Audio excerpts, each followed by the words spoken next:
السلام عليكم ورحمة الله وبركاته. أهلا بكم معايا في وصفة جديدة من وصفات دودو ريسيبيز. يا رب تكونوا كلكم بخير وفي أحسن حال. الفيديو بتاع النهاردة فيديو مختلف شوية. أنا هوريكم إن شاء الله أحسن طريقة لغسل الفراخ، الرومي، البط، الوز، الأرانب، اللي هي الحاجات الطيور كلها، إزاي بنغسلها هي كلها بنفس الطريقة. ودي أحسن طريقة أنا جربتها وشفتها كتير، ولما جربتها من ساعتها مش ببطل الطريقة دي ابدا. لقيتها بتديني طعم حلو في اللحم بتاع الطيور، بتديني طراوة كده، بتحس ان هي طرية. يعني النهاردة انا اخترت لكم اعمل لكم صدر الديك الرومي. اخترته لان هعمل لكم وصفة بيه، فقلت بالمرة اوريكم ازاي احنا ممكن نتعامل مع اللحم بتاع الطيور ده بطريقة جميلة. لان ناس كتير بتشتكي ان الفراخ فيها ريحة زفارة. ان شاء الله بالطريقة اللي هوريها لكم دي عمركم ابدا ما هنشموا اي ريحه زفاره في الفراخ ولا في الارانب ولا في اي حاجه من الطيور اللي بتجيبوها. والمشكله دي ان شاء الله هتتحل. هي اول طريقه او اول حاجه هتعملوها، انتوا طبعا بتشطفوا الفراخ كده تحت الحنفيه كويس، او اي حاجه من اللي احنا قلناها. حابين تغسلوها بالدقيق والملح الاول، اغسلوها. مش حابين، انا جربت كده وجربت كده، مش فارقه خالص، الاتنين نفس الطعم والاتنين حلوين جدا. ده صدر الديك الرومي، في منه بقى احجام، في منه 2 كيلو، في منه كيلو ونص، اي حاجة. المهم ان انا بجيب طبق كده، هوريكم الطريقة.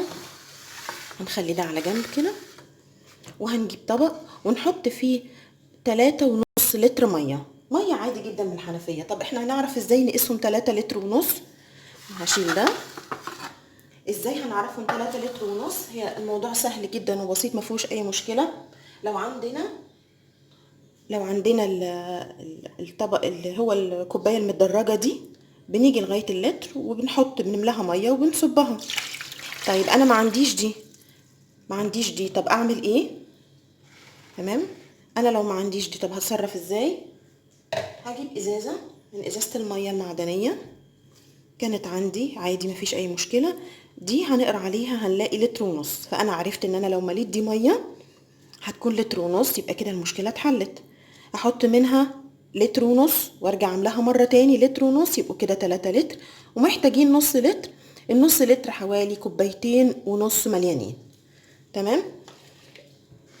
انا هفضي كده، انا حطيت لتر كمان لتر ونص، يبقى 2 لتر ونص.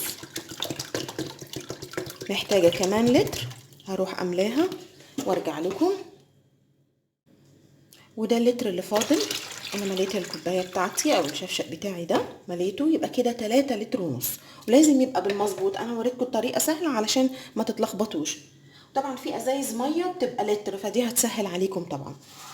وهحط عليهم نص كوبايه ملح. هي كتير؟ لا هي مش كتير. تمام، هي اللي لازم تبقى المقادير بالظبط كده، وده اللي انا جربته، ما تقلقوش خالص، ده عن تجربه، فعلا عن تجربه. وهحط معاهم كوبايه الا ربع سكر.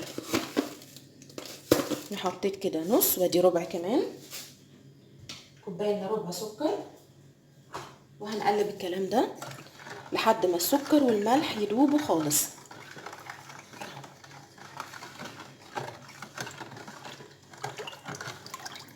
هفضل اقلب كده شويه. دلوقتي انا تقريبا السكر والملح دابوا خلاص.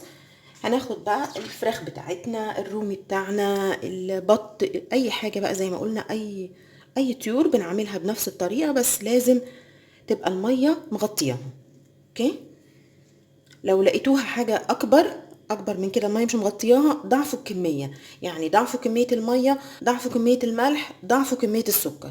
بس ما تغيروش في أي نسب. يعني بدل قلنا نص كوباية ملح يبقى لازم نص كوباية، كوباية الا ربع سكر لازم كوباية الا ربع، علشان ما يبقاش لحم الفراخ يا مسكر قوي يا مملح بيميل لحاجة من الاتنين. لا، لو حطينا النسب دي مظبوطة هتطلع فعلا أحسن نتيجة إن شاء الله.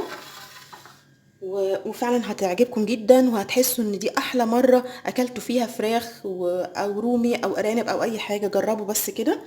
انا هغطيها بقى بورق فويل او ورق ستريتش، اي حاجة او اي كيس بلاستيك حتى، واحطها في التلاجة على الاقل ليلة. يعني لو حبيت اعمله مثلا بكرة، هحطها النهاردة من بالليل واسيبها لغاية بكرة، ده على الاقل ليلة، ممكن ليلتين مفيش مشكلة، ما هي في التلاجة ومحطوطة في المحلول بتاعنا ده، فاطمنوا ما تقلقوش خالص، يبقى اقل حاجة بحطها ليلة. تمام. ولما نسيبها بقى هوريكم شكلها ايه.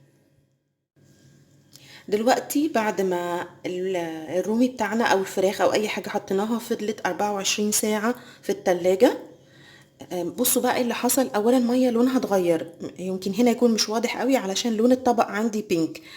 فعلا المية بقى لونها بينك شوية متغيرة، اكيد مش هي دي اللي احنا شفناها المرة اللي فاتت قبل ما نحطها يعني. بصوا بقى الرغاوي اللي طلعت على الوش دي، ولو نقعناها ليلة كمان هتكتر الرغاوي دي والمية لونها هيغمق اكتر.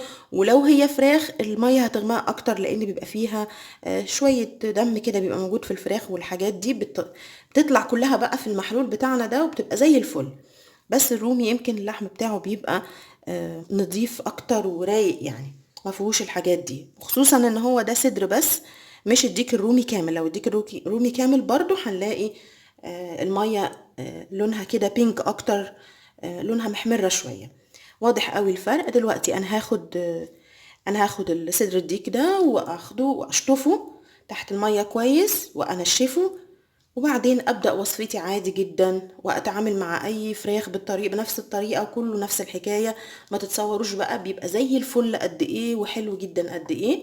يا رب تكونوا استفدتوا من المعلومه البسيطه دي، وان شاء الله كل ما اعرف معلومه كويسه، كل معلومه عندي هحاول انقلها لكم عشان نستفيد بيها كلنا مع بعض. ويلا جربوها بقى وقولوا لي رايكم في التعليقات. وان شاء الله في الوصفه اللي جايه هعمل لكم صدر الديك الرومي ان شاء الله يعني.